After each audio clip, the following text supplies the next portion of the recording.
नमस्कार, मैं चिराग बिष्ट और आप देख रहे हैं रेवाड़ी एक्सप्रेस। आज की खबर आपके किचन से जुड़ी है, आपकी चाय से जुड़ी है, आपकी मिठाई से जुड़ी है और आने वाले त्योहारों में आपकी जेब पर असर डाल सकती है।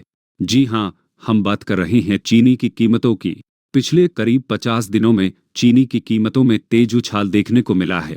सरकारी औसत कीमत करीब कर दुकानों में चीनी 65 से 70 रुपए प्रति किलो तक बिकने की बात कही जा रही है।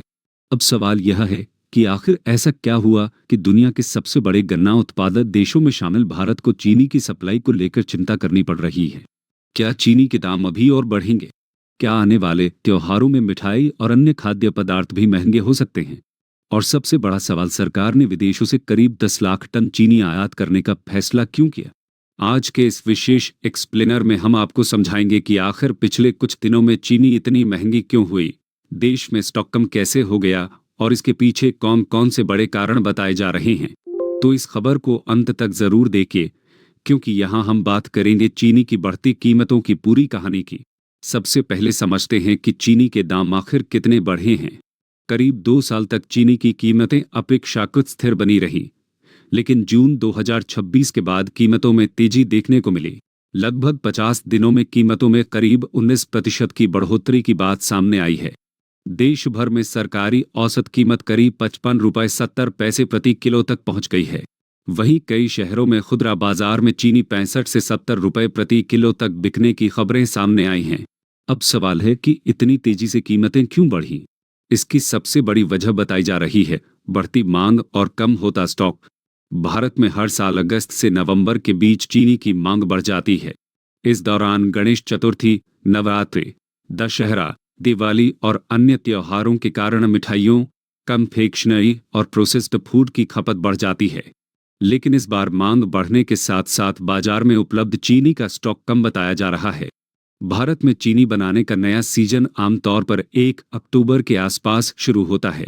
देश में चीनी की सालाना खपत लगभग 2 करोड़ 60 लाख टन से लेकर 2 करोड़ 80 लाख टन के बीच बताई जाती है। आमतौर पर सीजन के अंत तक देश में 60 से 70 लाख टन तक चीनी का स्टॉक बचने की उम्मीद रहती है। लेकिन इस बार नए उत्पादन सीजन से पहले मिलों के पास स्टॉक काफी कम रहने का अनुमान जताया गया है। रिपोर्ट्स के मुताबिक 1 अक्टूबर तक मिलों के पास करीब 35 लाख टन चीनी का स्टॉक बचने का अनुमान है, जिसे कई दशकों में सबसे कम स्तरों में से एक बताया जा रहा है। अब सवाल है कि आखिर चीनी का स्टॉक इतना कम क्यों हो गया? इसकी 4 बड़ी वजहें सामने आती हैं। पहली वजह मौसम का असर और गन्ने से कम चीनी उत्पादन। पिछले साल कुछ क्षेत्रों में ज्यादा बारिश और मौसम की प्रतिकूल परिस्थितियों से गन्ने की फसल प्रभावित होने की बात कही गई है। इसका असर शुगर रिकवरी रेट पर पड़ा। शुगर रिकवरी का मतलब है कि 100 किलो गन्ने से कितनी मात्रा में चीनी तैयार होती है। रिकवरी रेट कम होने से कुल चीनी उत्पादन पर असर पड़ा। अनुमान के मुकाबले चीनी का उत्पादन कम रहने की बात भी सामने आई। दूसरी बड़ी वजह गन्ने और उसके उत्पादों का एथेनॉल उत्पादन में इस्तेमाल। सरकार की एथेनॉल ब्लेंडिंग पॉलिसी के तहत गन्ने से जुड़े उत्पादों का एक हिस्सा एथेनॉल उत्पादन में इस्तेमाल किया जाता है। रिपोर्ट्स के अनुसार बड़ी मात्रा में गन्ने का शीरा एथेनॉल उत्पादन में इस्तेमाल हुआ। इसका मतलब यह हुआ कि चीनी उत्पादन के लिए उपलब्ध संसाधनों का एक हिस्सा एथेनॉल की तरफ चला गया। आंकड़ों के अनुसार कुल उत्पादन और घरेलू खपत के बीच अंतर बहुत कम रह गया, जिससे स्टॉक पर दबाव बढ़ा। तीसरी बड़ी वजह कम स्टॉक के बावजूद चीनी का निर्यात। जानकारी के अनुसार केंद्र सरकार ने नवंबर 2025 में चीनी के निर्यात को मंजूरी दी थी। इसके बाद फरवरी 2026 में अतिरिक्त निर्यात की अनुमति दिए जाने की बात भी सामने आई। हालांकि बाद में घरेलू कीमतों में तेजी आने पर चीनी निर्यात पर रोक लगा दी गई, लेकिन तब तक बड़ी मात्रा में चीनी देश से बाहर भेजी जा चुकी थी। इससे घरेलू बाजार में उपलब्ध स्टॉक और कम हो गया।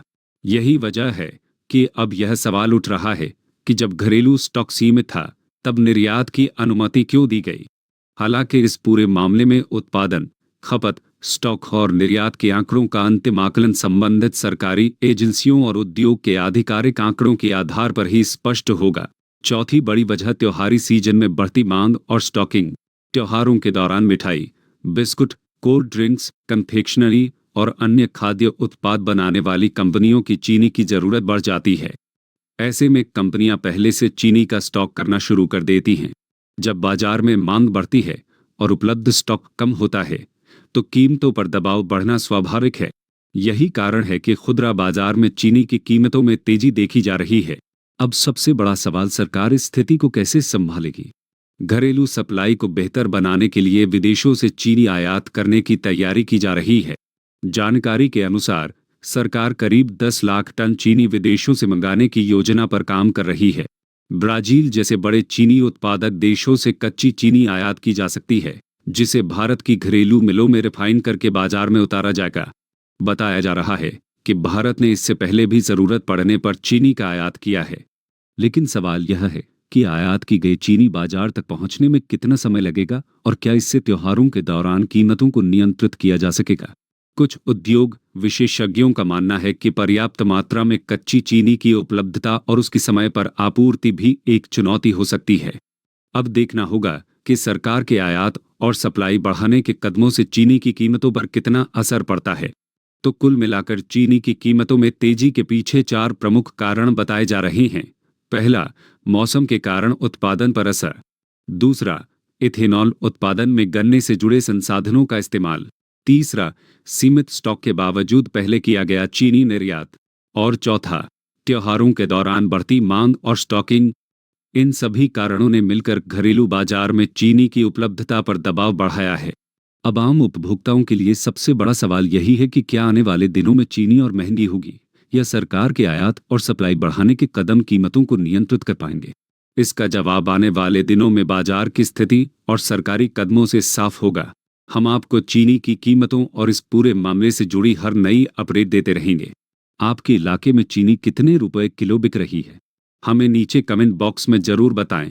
अगर आपको यह एक्सप्लेनर उपयोगी लगा हो तो वीडियो को लाइक जरूर करें, अपने दोस्तों और परिवार के साथ शेयर करें ताकि ज्यादा से ज्यादा लोगों तक यह महत्वपूर्ण जानकारी पहुंच सके।